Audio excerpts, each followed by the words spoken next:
Hi guys, and for today's video, I'm gonna show you how to claim your airdrop from BYDFI. Okay, so let's go. First, you have to click this and click this. Okay, now I'm gonna claim my ENA airdrop. Number of airdrops received 2.2810. Okay, let's claim. Congratulations on receiving the airdrop. Tcharan! Ayan, na-claim ko na guys yung airdrop. So as you can see dito sa baba, ito yung mga list ng airdrop na nakuha ko na. 1, 2, 3, 4, 5.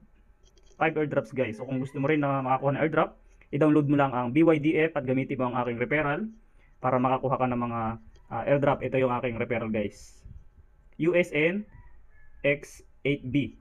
Yan. So gamitin nyo lang guys para makakuha ka rin ng airdrop. So tingnan natin dito, ilan na yung aking nakuha airdrop. Lahat guys ang laman nito, airdrop lang. Okay? Wala akong ginastos dito.